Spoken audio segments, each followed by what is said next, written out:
पूर्व प्रधानमंत्री राजीव गांधी भारत के सबसे युवा प्रधानमंत्री और भारत में कंप्यूटर क्रांति के जनक माने जाते हैं। राजीव गांधी भारत के 40 की उम्र में बनने वाले 7वें और सबसे युवा प्रधानमंत्री थे। उनका स्वभाव काफी सहनशील था। उनका पूरा नाम राजीव रत्न गांधी था। ऐसा कहा जाता है कि इनका नाम राजीव इसलिए रखा गया क्योंकि जवाहरलाल नेहरू की पत्नी का नाम कमला था और राजीव का मतलब कमल होता है। कमला की याद को ताज़ा बनाए रखने के लिए नेहरू जी ने इनका राजीव नाम रखा। 1980 में उन्होंने राजनीति में प्रवेश किया था। क्या आप जानते हैं कि देश में पीढ़ीगत बदलाव के अग्रदूत श्री राजीव गांधी को देश के इतिहास में सबसे बड़ा जनादेश प्राप्त हुआ था। राजीव गांधी इंदिरा गांधी और फिरोज गांधी के बड़े पुत्र थे। इंदिरा गांधी की मृत्यु के शोक से उभरने के बाद उन्होंने लोकसभा का चुनाव कराने का आदेश दिया। इसमें कांग्रेस को पिछले 7 चुनावों की तुलना में लोकप्रिय वोट अधिक अनुपात में मिले और पार्टी ने 508 में से रिकॉर्ड 401 सीटें हासिल की। 1984 में वे अपनी मां की हत्या के बाद भारत के 7वें और सबसे युवा प्रधानमंत्री बने थे। उन्होंने कैम्ब्रिज इंपीरियल कॉलेज लंदन के ट्रिनिटी कॉलेज में अध्ययन किया। उन्होंने राजनीति में प्रवेश 1980 में अपने भाई संजय गांधी की विमान दुर्घटना से हुई मृत्यु के बाद किया था। राजीव गांधी के चुनाव प्रचार के दौरान एक सार्वजनिक सभा में 21 मई 1991 को तमिलनाडु में हत्या कर दी गई थी। आइए इस वीडियो के माध्यम से राजीव गांधी के बारे में कुछ दिलचस्प तथ्यों को अध्ययन करते हैं और उनके द्वारा दिए गए भाषण को हमें घुमाकर विकास के रास्ते पर आंध्रा को चलाना है। हमारा ध्यान कमजोर वर्गों की तरफ जाना चाहिए। सबसे जरूरी है कि हम महिलाओं के हाथ मजबूत करें। राजीव गांधी का जन्म 20 अगस्त 1944 को मुंबई में हुआ था।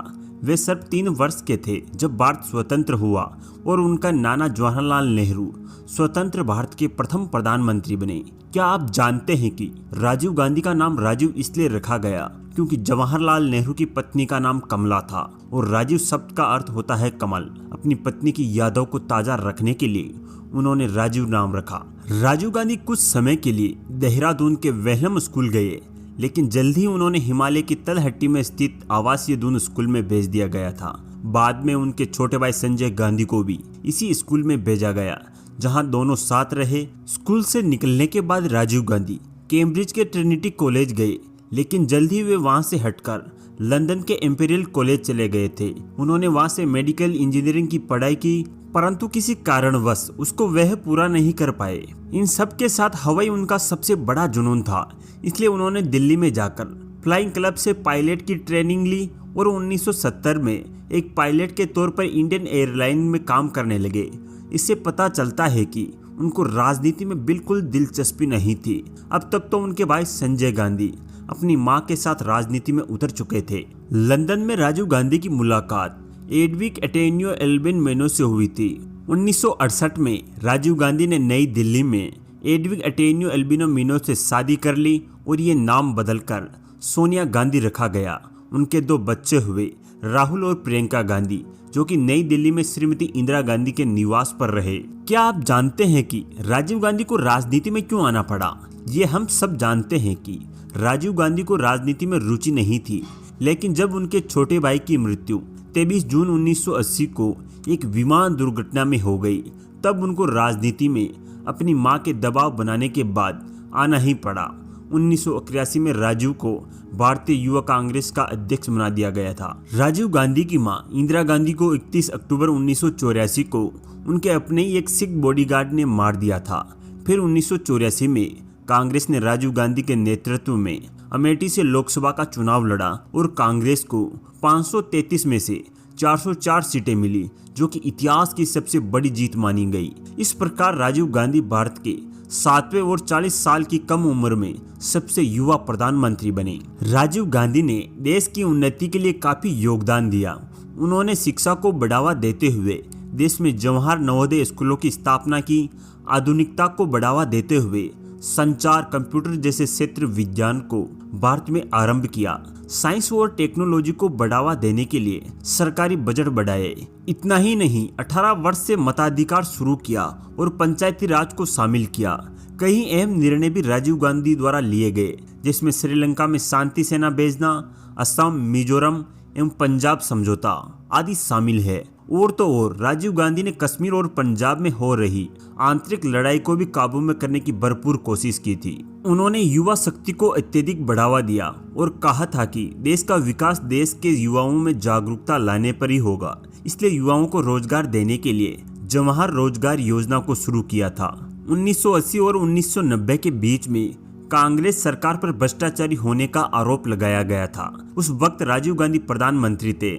हम आपको बता दें कि बोफोर्स तोपों की खरीदारी में लिए गए घूस कमीशन का आरोप था। इन चीजों का असर आगामी चुनावों में दिखाई दिया। 1989 में राजीव गांधी को आम चुनावों में हार का सामना करना पड़ा और प्रधानमंत्री के पद से हटना पड़ा। उन्होंने 2 साल तक विपक्ष में रहकर कार्य किया। उनका राजनीतिक जीवन काफी कष्टदायक था, जिसे वे अपने धैर्यवान स्वभाव के कारण न्याय कर पाए। श्रीलंका में हो रहे आतंकी मामलों को सुलझाने के लिए राजीव गांधी ने अहम कदम उठाए, जिसके चलते उनके कई लोग दोस्त और दुश्मन भी बन गए। आपको बता दें कि उस समय श्रीलंका में गृह युद्ध चल रहा था। इसको खत्म करने के लिए राजीव गांधी ने श्रीलंका के राष्ट्रपति JR जयवर्धन के साथ एक समझौता किया था। इसके अनुसार उन्होंने गृह युद्ध को रोकने के लिए भारतीय सेना को श्रीलंका में तैनात कर दिया। लेकिन लिट्टे नहीं चाहता था कि भारत की शांति सेना को श्रीलंका भेजा जाए। शांति सेना भेजा जाने से पहले लिट्टे प्रमुख वी प्रभाकरन दिल्ली में राजीव गांधी से मिलने आया था। राजीव गांधी उसके साथ सख्ती से पेश आए थे। तब से वह इंतजार में था एक मौके के। 21 मई 1991 को राजीव गांधी एक रैली को संबोधित करने के लिए चेन्नई से 30 किलोमीटर दूर श्री पेरबंदुर में पहुंचे।